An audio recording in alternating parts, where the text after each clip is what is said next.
All right. So Kinan. Jared, thank you. Yeah, man. So I probably did not do you justice. Tell us a little bit about yourself. You have plenty of awards, plenty of fantastic awards. So tell the folks a little bit more about yourself. So, Jeremy, I've been doing real estate for about 25 years. I'm a licensed broker, mostly do residential. I've dabbled in a little bit of commercial. I've done a lot of investing, probably bought, sold, or developed at least 50 properties or more. The bulk of the stuff I'm doing right now, occasionally we'll do some flips, some buy holds, and then also we'll take some land, develop, build a couple of properties on it, and sell those off as basically like spec homes, if you will, inside the city of Austin mostly. We call those basically infill properties. Infill properties. Now, we did a deal together almost 3 years ago now. Yeah, 1905 East 16th. I remember it. 1905 East 16th. So this was a really great project. I represented the seller. We sold pretty much a tear down lot. It was a 1943 home.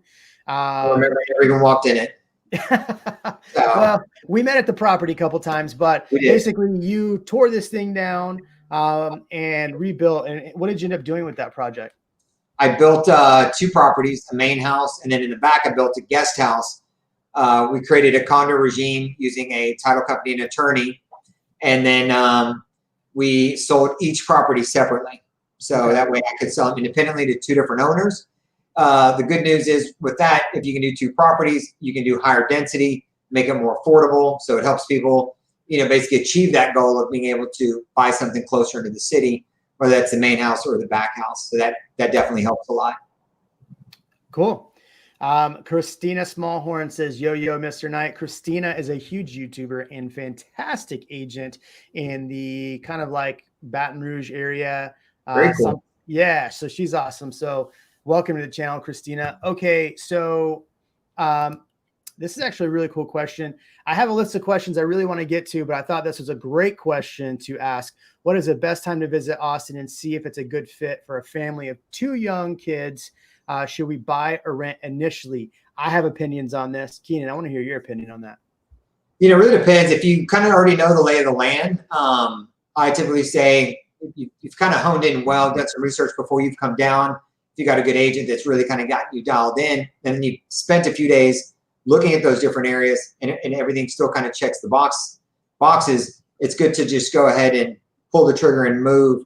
If you're unsure, you've got some hesitations, you just don't really feel as confident, then it probably wouldn't hurt to rent for a year. The issue that I typically see with most of my clients is we looked at a few properties, a year later, they're like, oh my God, everything's $30,000, $40,000, $50,000 more. That's not what I was expecting. And if the market continues to appreciate like it has, that's the cost of waiting, right? And yep. I wish I could say the market's taken some dips, but since 08, 09, I've just seen the market starting back in around 2010 just continue to go up, up, up, up. And then even to the point where, now we're looking and saying, we've got a lot of, uneasiness a few months ago with the stock market, the real estate market, and everything else. I mean, it plateaued a little bit, slowed down, and then now it's just spiking up like crazy. So we never skipped a beat. And now it's even worse than it was 6 months ago, prior to all the craziness that's going on right now in the world. So yeah, I've set up my channel, and this actually is going to lead up to where I want to start with questions with you. And I appreciate everyone. I see your questions. I'm going to try to get to almost every single question, if not more. But this leads up to the question I was going to ask. So I've told people, I have a lot of clients that are moving from out of state, from California, Oregon, Seattle, New York. I'm seeing people from Boston. So I'm seeing people from all over move here. And it's very challenging when you don't know exactly where you want to be. And that's kind of why I've created this channel, is to kind of help people figure that out.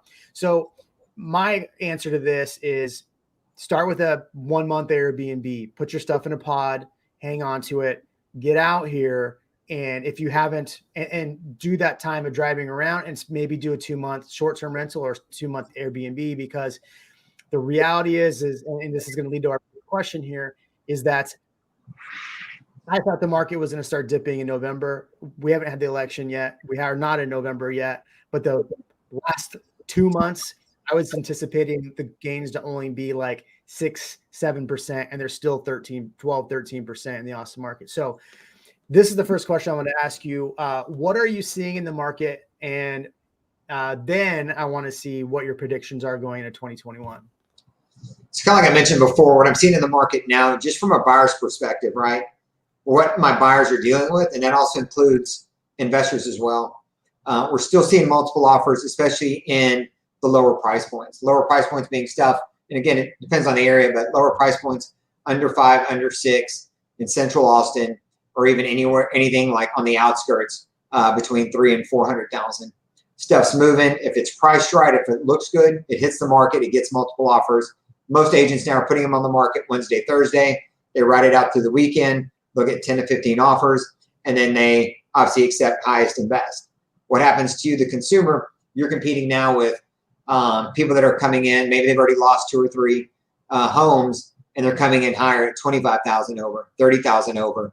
They're doing cash. They're doing no financing contingencies. I mean, they're doing some crazy stuff just to win the property because they're tired of losing and they want to get in.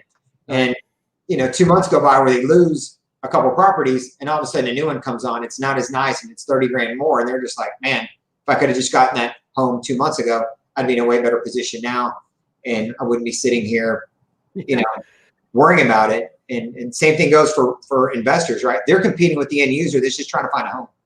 So when that happens, they're very emotionally tied to it. It makes it a little bit tougher for your numbers to work on the rental property side. Yeah, I've noticed this on the buy and holds too. Even we talked about this on the last podcast a little bit. Was that even in doing new builds? So I have a handful of investors. They're all looking for about the same thing: under 350, newer. That's going to be kind of close to Tesla. And so there are a few places over there. But here's what they're doing: they're opening up. Parker Station's a good one. So if anybody's looking. Parker Station on just off 130 is a great neighborhood. They're opening about 30 new lots. And what they're going to do is they're going to only have like 3 or 4 that are for investors. And the prices are set with D.R. Horton. This is a D.R. Horton build. The prices are set. So 30 people get to come in and basically pick what they want, sign contracts. You're not really going over. The investors have to bid themselves up. They're literally going into an auction for investors. And they have 3 different neighborhoods they're doing this in. So investors aren't immune to this either. And, if you're trying to find something off market as an investor, that's going to be just as big of a challenge. So this was a good one right here. Charles Wheat is coming out. They are looking in the Georgetown area from Orange County. What do you think about Georgetown as a place to buy or invest? For me personally, I think it's a great town, right? So it is a little bit further away, but it's not too far. In between Austin and Georgetown's Round Rock. Round Rock's really grown. Georgetown is still a great market. It's got a lot to offer. You're accessible to the city by taking multiple different roads, either the Interstate 35, 130, and you definitely get a little bit better values in that area because you're a little bit further away from the city. It's a nice, quieter area, and it still makes for good rentals down the road if you bought it as a homestead and then you're ready to upgrade and you want to keep that property, keep it and turn it into a rental. I think you would do fine. Yeah, I think Georgetown's a good spot. I think the prices there are getting higher than they used to be. So I think that's a challenge. I mean, all of Austin is getting higher than they used to be. So yeah, Georgetown, the down. So one of the things that's unique about the downtown area is that it really is kind of like a really nice historic downtown, and they have the water or the river that runs through there. So pretty cool spot. All right, Kinan, I'm going to get to some more of our questions I had, and then I see some really good questions in here. Make sure you keep those questions coming. Charles, to answer your question, there are some really good developments. PM me. I have a really good one that I'll send you. It's a newer development. Just depends on price. Okay, so when someone is buying or investing, what should their first steps be to either buy or invest? First thing I would do is get pre-qualified. All right. Before you go shopping, you got to have your checkbook with you. Talk to a lender and figure it out. I've had people come to me and go, yeah, I'm ready to invest, And in their mind, they're thinking they can do 5 or 10% down. Those days are pretty much over. Now you've got to do a minimum of 20% down. And typically you'll get a little bit better rate if you can go 25% down. Yeah. So my thing is, see what you can afford first. That way you can talk to your agent and tell them, or get a recommendation from your agent. And that way you know kind of what your budget is. Because once you figure out, hey, I know I can spend $400,000 and I've got to put 25% down, then you know that you're financing 300. You know what your payment looks like. And then when you talk to your agent and they start looking for some properties, they can also tell you, hey, look, I think this is going to be able to get $2,500 a month in rent. How close does that look to my numbers that I'm going to be financing, that payment I'm going to be making every month? We always kind of start with that always. Yeah, I think that's something I run into too, is that, I think most people that are doing investing know that they need 20 to 25% down. But they always want to. I had somebody reach out to me the other day, and they had a New York lender. So, I have a very passionate opinion on what lender you should use. And I always tell my clients, look, you don't have to use my lender, but the lender you use matters. So opinion on lenders, what would you tell anybody coming to Austin, this market where they're buying or selling, where should they look for their lender? I mean, I always go off of a recommendation from your agent, right? Even if you don't like, my clients will come to me and say, hey, who do I use for a loan? And I'll say, I can give you 2 or 3, whatever works best for you. You can talk to all 3, but I know my lenders are tried and proven. If there's any issues, I'm going to be able to get a hold of them. Sometimes my clients will come back and say, hey, look, I've got this with one of the big box lenders out there. And these are the guys that, you're getting shuffled around from, maybe somewhere on the East Coast to the West Coast. They're not working weekends. Next thing you know, it's time to submit an offer. You got to get that pre-qualification letter. Maybe you got to adjust the price or whatever it is. You can't get anybody on the phone. You got to submit your offer. The numbers aren't right, or they don't match what you're making an offer for. And all of a sudden the realtor goes, well, let's just kick this one to the side and work with these other ones. At least we're able to get a hold of these lenders so we can verify that this person can actually purchase the property.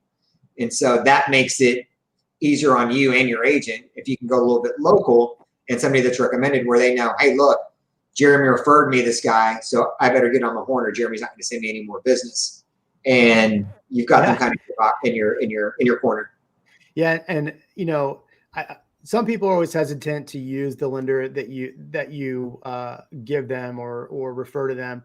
I've had people use the big online banks in the past. Oh, yeah. I think people should realize, though, real estate agency had no kickback from their lenders. And I don't want to make this whole podcast about lenders. For sure. I fired a lender recently for closing late, a lender I've used a lot. Wow. So keep in mind that real estate agents will bump lenders off their list if they mess up. So it's really important to us that you close and make it a fun transaction. So here's a good question. I really like this one. Moving to Austin, would like to rent or buy our first home, looking to stay within 20 miles away from the freeways, hill country area. What cities are upcoming there? Jeremy, if you want. Oh no, do we lose him? Oh, he froze. Well, I'll wait for him to come back. So I'll go ahead and answer this one.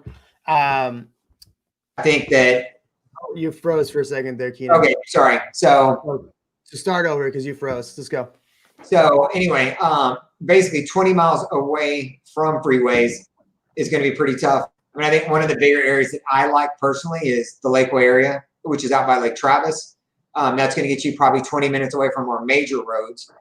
Still fairly accessible to roads like 71 and some other ones. If you go further from there, again, there's Spicewood, Texas. You can go all the way as far as Marble Falls, but that's going to start growing out towards that hill country lake area, which I think is a gorgeous area. And then my second one's going to be basically Dripping Springs, which is a little bit more southwest. Gorgeous area, beautiful hill country, and slowly growing. And it's a popular area. Good schools. Yeah, I mean, I've done a couple videos talking about those areas. I think one thing you run into, no matter where you go, is the fact that you'll run into higher property tax rates in some of those areas. BK is fantastic. There's some good places where you can get, but the price points in those areas are going to be honestly 550 plus, even Dripping Springs now. You can probably buy resale under 5, but it's going to be closer to the 480 price point. So I like both of those areas. We do a ton of business in both of those areas. I would say upcoming areas that I'm seeing, so this chair squeaks. So I'm hearing a lot of people talk about Liberty Hill. Now I've poo-pooed Liberty Hill a little bit in the past. It's not growing fast enough it's growing fast, but it's not growing fast enough for me to really make sense of it. And it is very far. Like, what's your take on Liberty Hill? I used to be the same way with Liberty Hill. I think it's, it is growing. I think it's a good area. I think it's a good spot to invest in. As you start getting a little bit more growth towards Leander, Cedar Park's obviously already built up. You go out towards Leander, kind of that next northwest spot is going to be Liberty Hill. They've got good schools. I've got a couple other agents that really just love Liberty Hill. I know you probably know a couple of them. Yeah. And they push Liberty Hill all the time. Come invest in Liberty Hill. Liberty Hill's great. And I'm just like, I get it, and it's a little bit more on the affordable side, but I do think stuff will continue to grow out that direction like it always does. You're just getting a little bit ahead of the curve, and depending on what your strategy is from a living standpoint or from, as an investment, I would probably give it a thumbs up. Yeah, I mean, I've always been more fond of and thought better of, and it's nothing against Liberty Hill personally, but I've always liked, as far as an investment standpoint, I've always liked Manor or Hutto a little bit better personally. Yeah. I think you can get some good tax rates in there. So that's where I've been. So let's get back on the investment train here. Keep your questions coming. Well, actually, let's answer this one real quick. Charles asked if there's new builds that have space for pools. That's one thing of people moving here always ask me is, where are the homes with pools? They're very expensive to put in our area because there's a lot of stone. Yeah.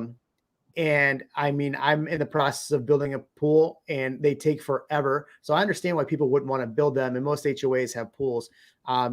With a lot of this new construction, do they really have space for pools? It really depends on the area that you're in. You go closer to the city, you're going to get a smaller yard. Remember, as you go central and it's higher density, it doesn't leave a whole lot of space for a pool. And if you do get a pool, it's like a little plunge pool. If you take what I've done in the past, where you're putting 2 properties on one lot, each person gets a much smaller lot. Now, you can still put a pool in. Jeremy, that one I did on 16th, that guy was actually putting a pool in the front yard, which is kind of cool.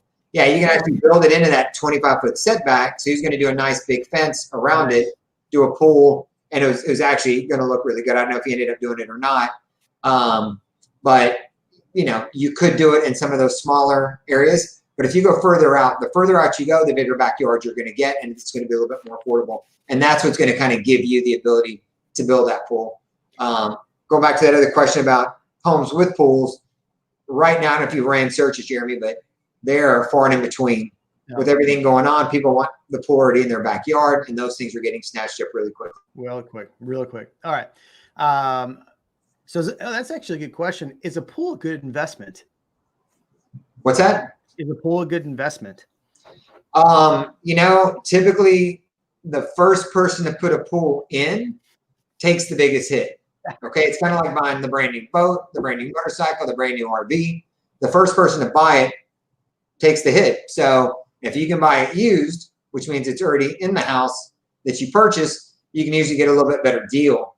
But again, it doesn't mean you shouldn't build one. But I typically tell people, look, if you're going to put a pool in and you're going to be there for about 7 years, there's enough depreciation and use of value in it to where by the time it's ready to sell, you're going to be in an okay position. If you put a pool in and you leave after a year, you're probably going to lose anywhere from 30 to 40% of what you paid in that pool when you go to sell the property. Right. I agree. All right. So you work with a lot of different investments. In fact, I referred somebody over to you recently doing a land deal. So what are you seeing most popular types of investment in the Austin area? So I've gotten a lot of clients coming in from out of state. What they've been doing. Oh man, we're losing you again. There you go. Okay, sorry about that. No, go to problem.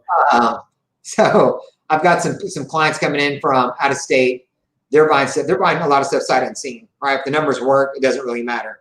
They value your opinion. You do enough video with them, they'll move on. But they're in the 3 to 350 range. Some will go up to 4. But basically, at the 300 mark, they're trying to get somewhere. It kind of works. I don't know if that kind of glitch. It looks like it stopped there for a second again, but yeah. So anyway, seeing some of that, right? And they're Leander, etc. Seeing a lot of that, and I'm also seeing people trying to buy multifamily, but multifamily has been really expensive and really tough to make the numbers work. And then I've got some other ones that are buying stuff a little bit closer to Central Austin, where now they're really working off of a land appreciation.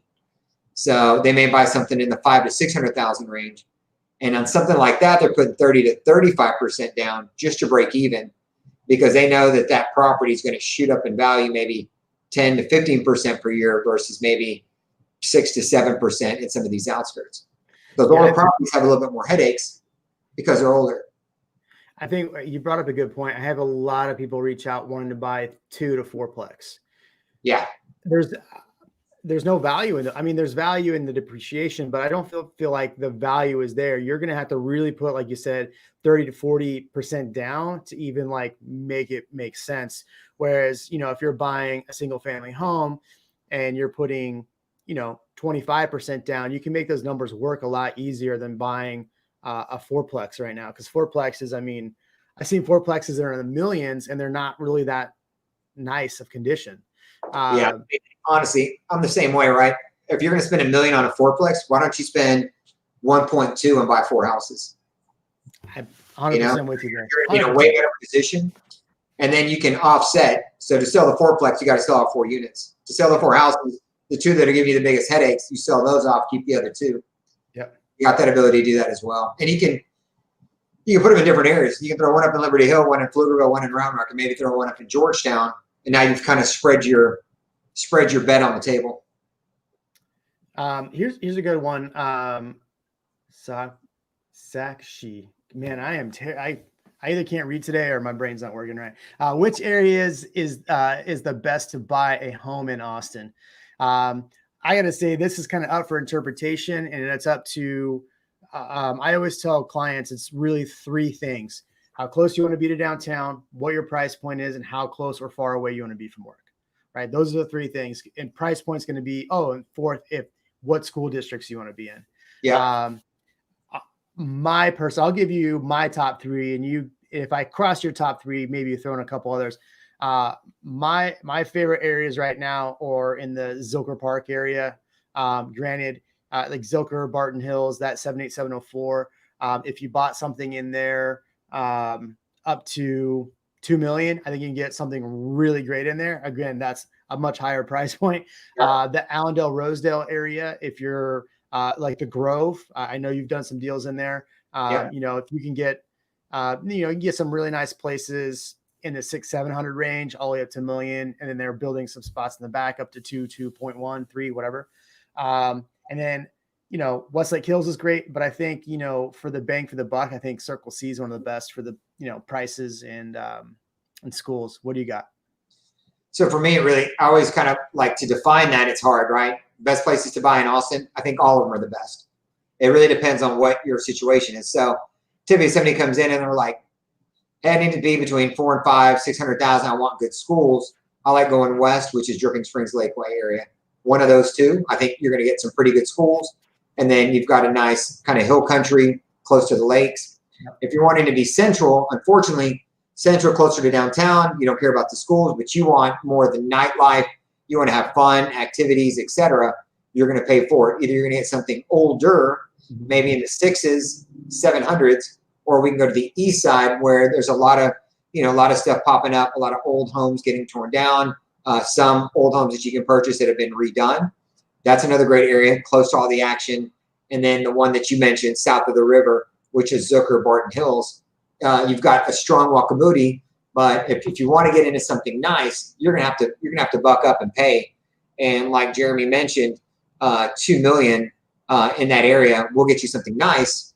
If you've got a client, or if I've got a client or Jeremy looking for something in the 1.2 to 1.5, and they're wanting to get really close to the city, that can be kind of tough depending on what they're looking for. If they're looking for 2,500 to 3,000 square feet built in the last 5 years, that's going to be tough. That's a high appreciating area, and it's always been really popular. I think last year it did over 15% appreciation, which is really strong looking at the whole entire market. Yep. What about so she followed up her question here, under 300, Georgetown, Kyle, Hutto. What would you rate those? I like all of those areas. Again, for all of those, for me, it would depend on, if I wanted to be in the low threes, my biggest question is, where are you going to be working? And so your commute times. And then I would look at the schools and figure out which school, even the highly rated ones, are going to work best for me and my family. So out of those in the 300s, I don't know. I think, if you want to be on the south side, Kyle's great. If you want to be really north, Georgetown's just another north suburb, just north of Round Rock. So you've got Austin, Round Rock, and then Georgetown. I think either one of those will work for you. How do you start to kind of get far out east of Round Rock? I would probably still rate Kyle or Georgetown a little bit higher than both of them. Yep. Yeah, I like. I think all three of those are great options. For me, Georgetown is a little north, and fighting I-35 traffic can be a pain. Kyle, you face the same problem, fighting I-35 traffic. Even Hutto. Hutto. The great part is all three of those areas, no matter which one you're looking at, they're developing. Like Kyle's getting another Amazon filtration or whatever it's called. They're getting another Amazon facility there. Hutto's bringing in like $1 billion complex, like baseball complex. They're doing like the a development like the not the Grove. What am I thinking of? The Domain. So they're bringing in projects in Hutto, and so I think Hutto's good for that reason. Georgetown. I mean, we've talked a lot about Georgetown already, but I think really for you in this scenario, I would figure out where you're going to be close to downtown and then look at all three of those. I think they're all decent options. And one thing that you brought up too, Jeremy, is traffic, right? 35 traffic, this traffic, that traffic. And that's why I always say, right now traffic's a little bit milder, but when it's in full force where everybody's kind of moving around, kids are going to school, people are going back to work, it is good to be closer to work, because then your commute time is going to be shorter when you aren't sitting in traffic. Right. I want to get to this next one in a minute, but I wanted to keep in line with my questions here. So everybody keep the questions coming. I see them in the chats. I'm going to get to them, so hang tight. Buying land and developing. So I have had quite a few clients reach out to me. They want to buy either a teardown or they want to buy a lot and then build on that lot. Number one, what type of financing is going to be the best? There we go. My finger back in. What's going to be the best financing for that? And then number two, what are the challenges you're going to face going that route versus just going to a production builder? So a couple of things, right? For financing, if you're going to do it yourself, find a teardown, build it. You either need to find a local lender, obviously through your agent, where they can do construction loan, or option two, which is what I do from the development standpoint. You find some kind of local community bank. I'll find a local community bank for when I do projects. They've already got all my financials. They've got everything. I've done several projects with them before. So we've already had the relationship. Obviously doing something where it's going to be your homestead that you're going to live in, you can do a construction loan, but here's what you've got to figure out, right? You've got to go out and buy the land, and then you've got to turn around and tear down the property. You've got to design a plan. So you got to find the architect. Now you got to take that plan and you got to find your builder that's going to build it, and you're going to have to get that bid out. All this time you're paying interest and you're paying taxes the whole time this is running, and you're probably doing some kind of upkeep with the property. So you're still cutting the lawn or having it cut. Maybe it's not every week, but it's probably like every month to 2 months, depending on the weather. And so all that maintenance, or what I call carry costs, is going to continue to kind of build up, and those are going to be expenses. Yep. Then you finally get to the point where it's, all right, finally, I can finally start building. And then you start to build what's called a custom home, because now it's you and the builder, and all of a sudden you want to change up the lights. Hey, can we tweak out the kitchen? And something that would normally take 10 months to build could take a year and a half. And now you're paying that much more in interest, more in change orders, et cetera. So that property you're going to go to build is going to cost a lot more than if you were just to find something that was completed. Yep. Right. And you may look at it and go, God, I love this property, but I don't like the tile in the kitchen or the backsplash or whatever it might be.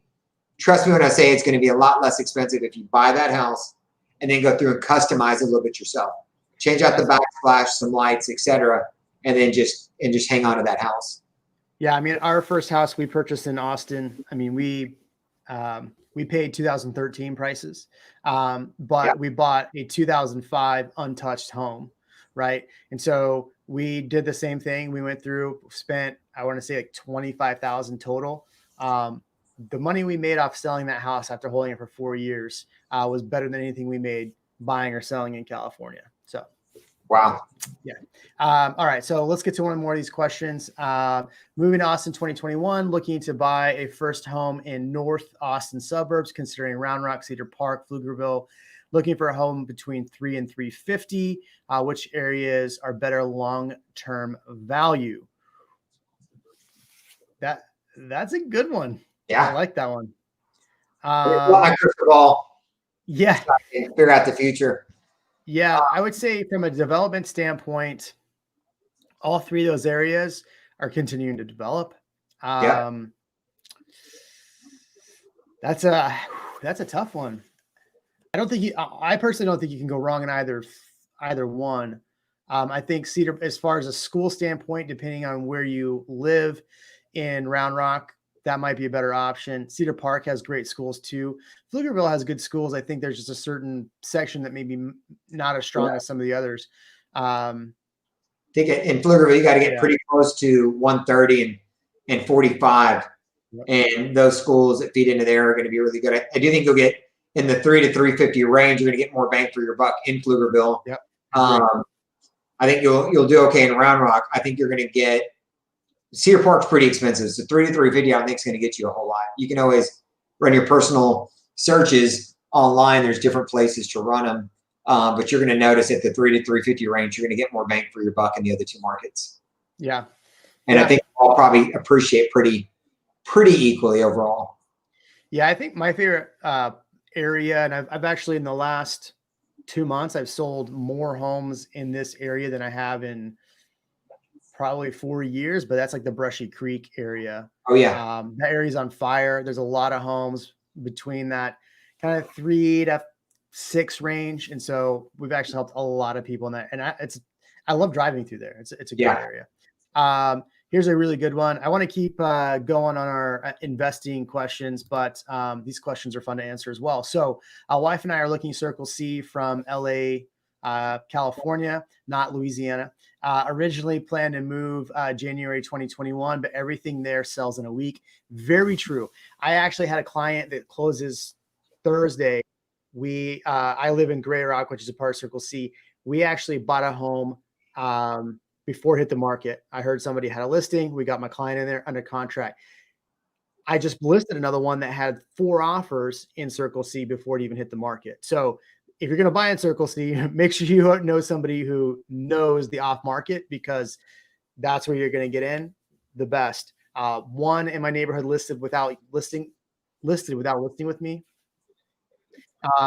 But they sold the first day before we can even show it. I had 2 clients ready to show it. So had they waited maybe a day, they could have got a better offer from me, but whatever. Should we buy now or even without looking to build equity? And then they had a follow-up question. Should we just buy now, even without looking to build equity? I think if you buy now, you're going to build equity for sure. Or would it be easier to find something in Belterra? What do you think? Between Circle C and Belterra, I think I'd look at both. And honestly, if you're looking to move here in January, I would start looking now. If you find something that works for you, jump on it, secure it. Even if it's just sitting there until January when you move in, you should be fine, because the market's continuing to speed up really fast. Now, look, I don't know what's going to happen after the election. And between now and the election, you may at least really kind of, fire up your searches, look at stuff, whoever you're working with, have them maybe do some tours for you remotely, FaceTime, whatever it might be. But I would start getting really aggressive after the election, depending on what happens. If anything does happen, and like I said, pull the trigger. I personally think it's better to buy something and close on it by December 31st before waiting until January 1st. And that's just so you can file homestead on it. Nailed it. Yeah. Yep. The home I'm in now, we built it and they were projecting to close in January, and I made them speed everything up to close in December so we could file homestead. So that's actually going to be it. If someone would ask the question, what is a homestead? We'll answer that question as well. Yeah. So, and why it's important to do it before the end of the year. Yes. And why it's for it. Yeah. So somebody asked that question, we'll answer it. Between Belterra and Circle C, you have different schools between the two. I would also look at High Point. The tax rate's lower in High Point, Yep. and you're the same schools. Stephen Park, nailed it. All right, Stephen, we'll get to you in a second. I would say between Belterra and High Point, I think they're both good neighborhoods. You have different school districts, so some people don't want to be in the AISD. That's why they would probably not be in Circle C. I think Circle C and Belterra and High Point are definitely areas to buy in because they're all seeing huge returns. Yeah, real quick. Also, guys, when he said ISD here in our market or in Texas, AISD means Austin Independent School District. That's what our school districts are called. I know some of you guys from other states, that always kind of comes up on a question when I start sending emails to people. So I wanted to clarify what ISD stand for. That's how our school districts are set up. So we're getting a lot of questions. So not as many questions about investing, more about buying. So let's just face the facts. People want to hear about buying in Austin. So let's answer some more of these questions. Is there any new construction happening in Round Rock, or is everything new build? Is there everything new being built in Leander? Looking at houses at least 4,000 square feet with a yard, nice yard. I swear I'm not drinking yet. So, I mean, to answer that, there's still some construction going on in Round Rock, but there's more in Leander. Yes. So Round Rock, has been really growing for 20, 30 years, right? I got here in 95. It was still a little bit of a sleepier town, kind of how I would describe Georgetown. And, with Dell Computers there and some of the other major employers, it's really kind of grown and a lot of it's been built up. And now you're starting to see developments around Round Rock and stuff push into Georgetown. Leander, again, is basically, you started with Cedar Park and then everything kind of got pushed into Leander. And there's a lot more land in Leander. And that's why you're seeing the bigger, larger properties, 4,000 square foot with big yards popping up more. So that's likely why you're seeing more of that online. Yeah, I would definitely check your price point on that because you could be in Leander out on the golf course and spend $1 million pretty easily. Neighborhoods to look in Round Rock would be Sienna, which is off 130. The tax rate is a little bit higher out there. So keep that in mind when you're looking out there. This is a good question for you. On my channel, I continually make a really big deal about property taxes and tax rate. You, as being someone in the profession, would you make such a big deal about high property tax rates? Or would you, like if you're showing a client and they want to be in a specific neighborhood, would you make a big deal about the property tax rates? Or will you just kind of be like, let them? Yeah, I do. So, sometimes when I'm out in the Lakeway area, I may tell somebody, look, this is in a MUD's municipal utility district. Basically what that means is it's a bunch of land out there. There weren't any utilities and the developer had to put in those utilities and he's got to get paid back. So how that happens is they're going to increase the property taxes, right? So the property taxes might be in the city of Bee Caves, 2%, whereas out in some of these MUD districts, if you will, they're 2.7 to 3.1, which is a lot. So you start looking at that, and then I like to tell them that, number one, but then also sometimes in these areas with the MUD districts, the properties themselves are a little bit less expensive. So at the end, if we're comparing the two, I like to look at not just the sales price, also factor in the property tax, and then figure out, hey, what does that payment look like? Yeah. So city of Bee Caves, the property might be more expensive, but if you're paying less in taxes, Here's what your payment's going to look like. If you go out here and get a less expensive house, but higher property taxes, you just got to see what kind of equals out. And then that's kind of what your comfort level needs to be. Yeah. So the question Charles asks is, how do they determine property taxes? So there's a base for whatever areas, there's a base property tax. And then they have the school taxes on top of that. They have the mud taxes on top of that, the hospital taxes on top of that. So the base rate may be 1.8%. And then quickly, and it goes by neighborhood. So basically, like he was saying with the MUDs, is you're paying for the utilities to get out there. You're paying for the water to get out there. They weren't out there before, so you're paying kind of a tax. Now, those tax rates do come down after a while, but I can relate it to a Melrose tax in California. So, but you could buy a home for $500,000, and then you're paying $15,000 in property taxes the very first year, and it's not worth it. You could have bought a $600,000 home with a lower, what he just said. So let's move on. Question. What would you recommend, resale or new build in Round Rock or Cedar Park? Honestly, I don't think you can go wrong either way.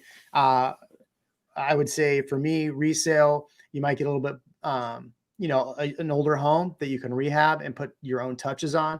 A new build, if you're building it from scratch, you're at the mercy of the builder's costs, and they're usually inflated unless you're buying an inventory home. Kinan, are there any inventory homes with builders available right now? Man, good luck if you find one. Right? If you do, there's usually something problematic with it. Yeah. It's got a big retention wall right behind it. You're backing up to a busy road. It's just a less desirable lot. And that's why nobody's bought it. Otherwise, if they start building a spec home, these things are getting snatched up. I mean, at slab or even frame stage. My last couple that I did, it was literally, they were just forming the dirt so they could pour slab, and my client already pulled the trigger on it. That way she could get in there in about 6 months. Yeah. And I didn't think she had the option to make any changes as far as what was already spec'd out, the flooring, the lights, the et cetera. Whatever was already in is what she was getting, and she took it and was happy with it. So I live in Gray Rock, and there was a home that it was the last lot. It was their concrete dump site, right? Oh yeah. So they finally put it up. I saw it hit for 625. I called my client and I said, "Hey, you were looking for a good investment. Get this one. Let's get an offer on it right away." We called the builder. They said within 10 minutes they already had multiple offers on it. 10 minutes. Putting it on MLS. So yeah, that's interesting. So, and that's, you don't get to pick. It's the same thing as just buying a resale at that point, because you don't get to pick what goes into it. So, all right. Here's the question that everybody wants to know: what is a homestead and how does it help? Okay. Jeremy, you want to take that one, or you want me to? I'm gonna hear what you say about it. So basically, a homestead exemption, right, is basically you telling the tax assessor, this is my homestead, this is where I live, this is where I reside, and you file this. You get a deduction on your property taxes. And the great thing about it is they cannot increase your property taxes more than 10% a year. Now, I've had clients call me and say, "Hey, look, they raised me 15%. What's the deal here?" You got to call them out on it. That's the deal. If you see it go up more than 10%, you call and let them know, "Hey, you increased me more than 10." They'll drop it down immediately. So the good news is, if you get into a property that's high appreciation, just know that the longer you're in there, if it continues to appreciate, the tax assessor is not catching up. And the reason they do that is a couple of reasons. One, obviously, they don't want to outprice you out of the neighborhood, right, where your taxes continue to go up and up. But if you're an investor, you can't file homestead exemption on the property because it's an investment. Right. So really, you're at the mercy of the tax assessor. And you can't file homestead exemption on your property unless you've lived in it in the previous calendar year.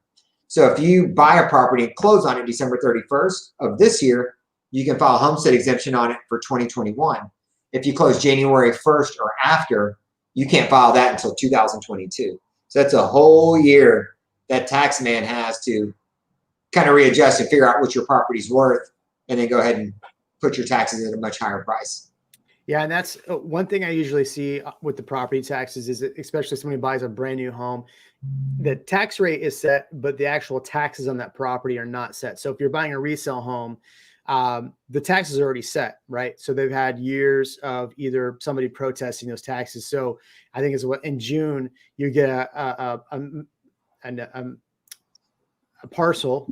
Assessment. Yeah, you get an assessment. They send you in the mail and they say, okay, last year we said your home was worth $1 million. This year we're saying it's worth 1.5. And you're like, how did it go up that much in a year? And then that's where you'll file and do a protest. I personally, I used to do them myself. I used to go in person and do them. I feel like they are a waste of time to go in person and do them. So now I just hire a company to do them. So I use like 5 Stone Tax. I mean, is that something you do too? Yeah, I use different. I mean, I used to go in there and dispute them all the time. And every time I go in there, they've got their softwares that they use have gotten better, better, and better. We're literally, I'll throw out my comps and they don't have access, just so you know. In Texas, we're a non-disclosure state. So when your property sells, the county records it as $10 for the consideration of. Now, if you get a lien on the property, meaning you get a mortgage, that's going to show up what was filed. So that's all the information they really have. They don't technically have what you purchased it for unless they've got access to RMLS, which they shouldn't. So and they got caught doing. What's that? And they got caught doing. They did last year, and then the fine to them was they couldn't raise anybody's taxes this year. So everybody just stayed even keel, which is great. But I still protested my taxes, by the way. What's that? I still protested my taxes, even though they didn't go up. I did too. Actually put it all the way to arbitration. Nice. Which is like kind of the third level. But I had a company do all this for me because it just pays to have somebody else do it that's an expert. It's kind of like being a for sale by owner, right? You're trying to sell your house yourself. You don't know how to market it. You don't know how to sell. You don't know how to negotiate. You don't know how to do the contract. That's how difficult it is to now protest your taxes. I just give it to them and let them get paid a percentage based on what they save me. Right. If anybody has more questions about homesteads, drop those in. We'll circle back to it. I want to keep this moving though. He said in an earlier question that his budget was $420. So what would you also recommend to live in a neighborhood before you buy? Currently we live in Anderson Mill, Jollyville. Yeah. I mean, I purchased a home before I even saw it. So yeah. And I gained lots of equity on it. What do you think? I agree, man. I mean, right now you live in Anderson Mill, Jollyville area. So another neighborhood somewhere around the city. Look, you already know the city, right? You probably already have a good idea of that neighborhood. You can drive through that neighborhood during weekends, in the evenings, whatever it might be, and you're going to get a good feel for it. So to me, really, I feel like it's almost a waste of time to rent for a year when you could be obviously taking advantage of home ownership. So I wouldn't. The only time I would do something like that is if I was coming into town, and I like what Jeremy said was, man, rent an Airbnb for a month to 3 months, learn the lay of the land, find the right property, and then pull the trigger on it and get in there. And then you go ahead and just move into your property and stop paying the Airbnb fees. You wait a year, you could be paying $50,000, $60,000, $70,000 more for your property than moving in right away. So that's basically my suggestion. Just do it. Yeah. No, I agree.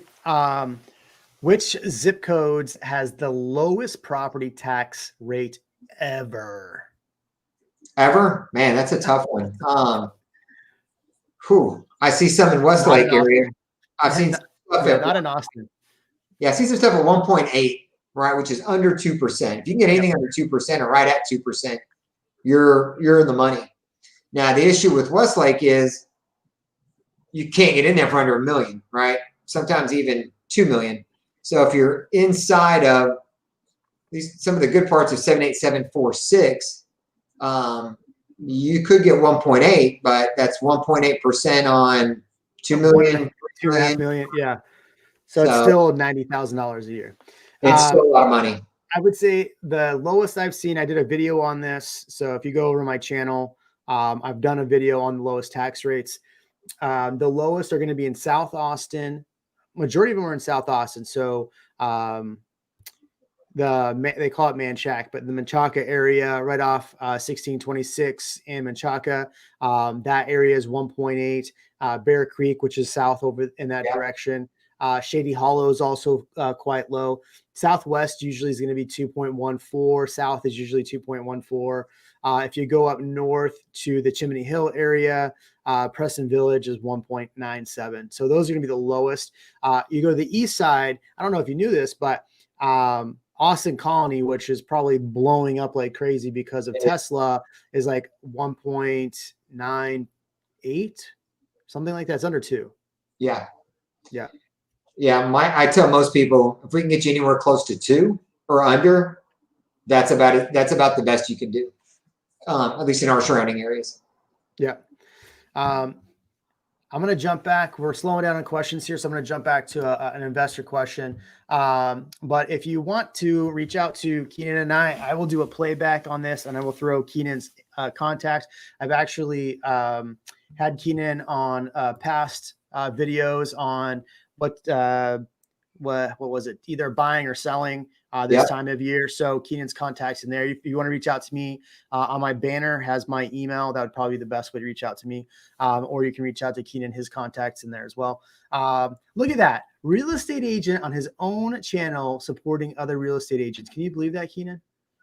Collaboration always seems to work. Yeah, I know, man. I've got some questions.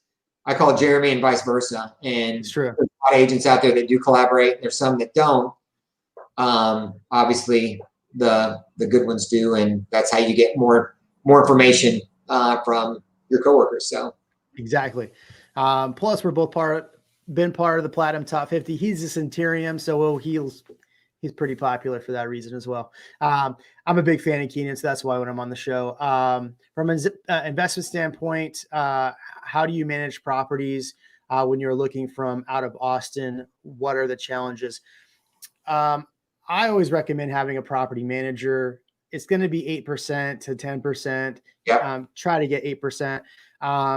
I've personally had investment properties out of town in the past, and it was a pain.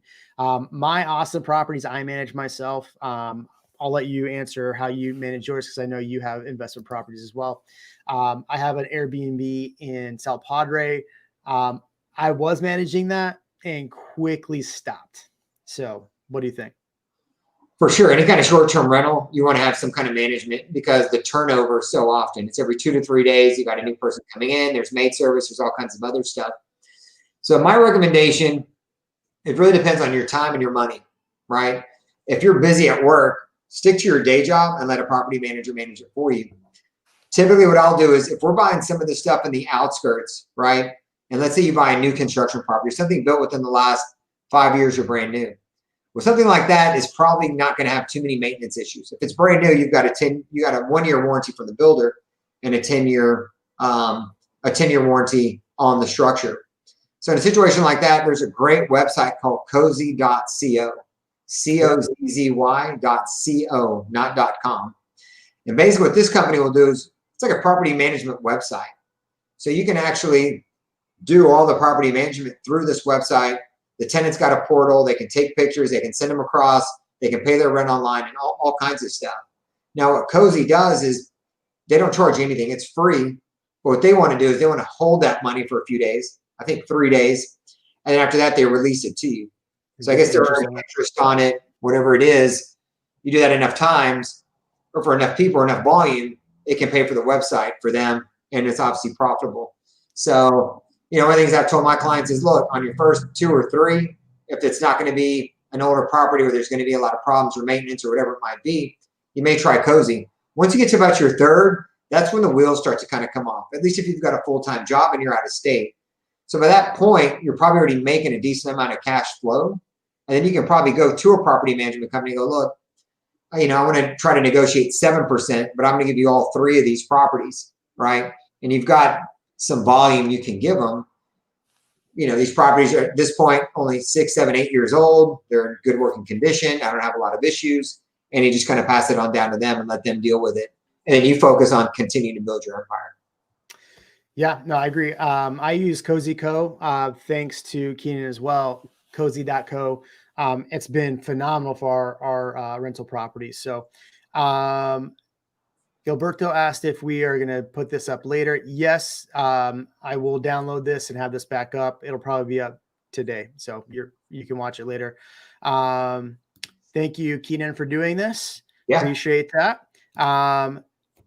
Now this is a good question. And so we kind of talked about Airbnbs, and this is a great question as it falls in line to buying and investing in Austin. Are there restrictions on Airbnb rentals in newer communities? Yes. They're just strict. Austin in general has got some pretty strict rules on Airbnb, whether there's an HOA or not. If you're in the city of Austin, you've got, you can just look up short-term rental Austin. You can Google it and you'll see a lot of stuff. But if it's not your homestead in Austin, it's going to be difficult to do, right? You've got to get a permit for it. It's got to be your homestead. You apply for the permit. You're going to have to pay taxes. You got to file once a quarter.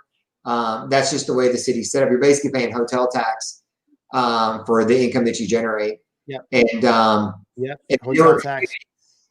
Yeah, and the newer communities, if they feed into the city of Austin, obviously you're going to be restricted on that as well. And then if the HOA itself says no short-term rentals allowed, which has happened to one of my clients actually, they bought a property, HOAs were allowed. Short-term rentals were allowed, and then they had so many different people coming in and out that this little community, it's a small little gated community, got so upset. They held a meeting, they revised their HOA docs, and then they banned any short-term rentals. Yep. So now here my guy is with his property, and he got stuck not being able to short-term rent his property. Yep. We got it sold, he made money on it, and then we rolled it over into another community that didn't have an HOA, and it worked out really well. So that's one thing so I had some investors in town a week ago that were all looking for Airbnb properties, and they wanted new. I mean, almost every HOA I run into has a minimum, I think, of, I want to say like a 6-month rental. So either 90 days or a 6-month rental minimum. So they don't want short-term rentals. And so, because that's one thing I was going to do with one of my properties was buy it and do like 3-month bookouts for Airbnb, fully furnished. And it was a challenge. I mean, the property we bought is fantastic, but we're making money on it either way. But that's something we run into quite a bit on Airbnb properties. No HOA. All right, so we're almost an hour. I want to ask you one last question. I'm going to wrap up like 3 questions into one on the investment standpoint. All right. Between buying a flip or a tear down, what is the better option and what obstacles are you going to face? That's tough, right? It's really going to depend on how the numbers work out. So I like to do tear downs personally. They do take longer. Your return on investment's not as high, but for me, I just like to scrape, rebuild new. It kind of runs itself on autopilot the way I do it. And then whenever it's finished, I stage the property, get professional photos done, list it like I would do a regular listing, and just and get it done. With flips, what's so difficult about flips right now is you got everybody fighting for properties, right? You've got to buy this property at a good price, which is hard to do because you've got everybody trying to, bid up these properties just to get into them.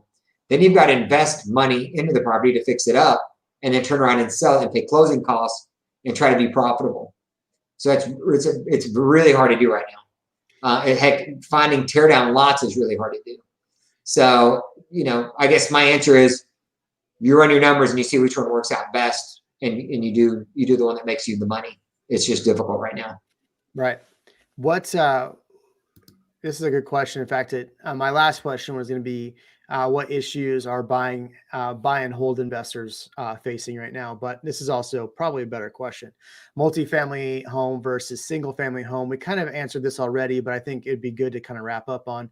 Can we compare investment returns based on property type? From my standpoint, I personally, with the headache and time and energy, I would rather do single family. What's your take?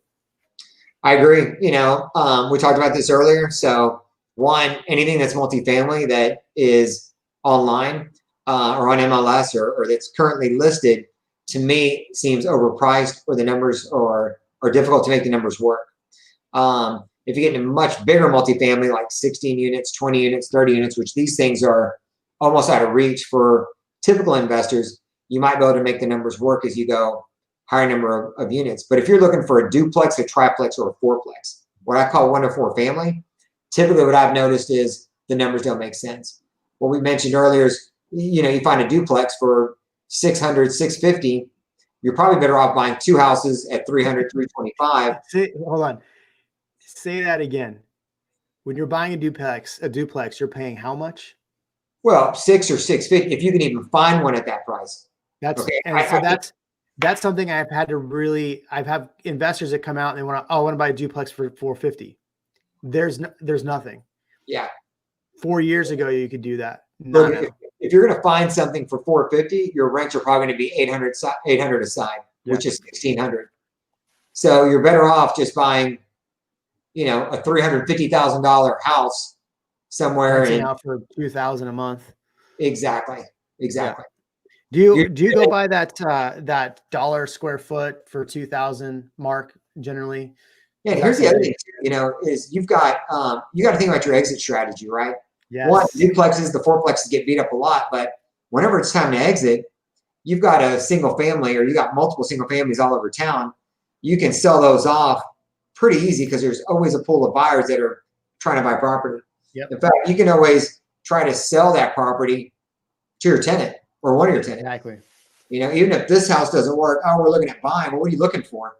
Hey, I've got a property on this side of town where you're looking, and that one's going to be coming available in the next 3 months. Does that work for you? Right. And you can turn around and sell them one of your rentals. Yep. So I think we nailed it. We did an hour. Remember before the cast, I said we're going to do 30 minutes, probably 45, and we hit an hour. So if you have any other questions, I'll put in the replay. I'll put Kinan's information. You have my information. I appreciate everyone for watching this channel. I apologize for not getting videos out the last 2 weeks. It has been super busy. I do have a really amazing video coming out Tuesday. I'm going to try to get out Saturday, but it'll most likely be Tuesday. I'm really excited about that one. It's going to be about what to expect when moving to Austin in 2020 during a pandemic. I'm interviewing some past clients. So it is going to be, it's shaping up to be a fantastic video. And I think anybody moving out of state, it's a video that you're going to want to see. So there you go. Kinan, I appreciate your time, man. As always, one of my favorite people. Thank you. You too, my friend. Thank you. All right. I enjoyed being on the show. Thanks, man. Bye. Bye-bye.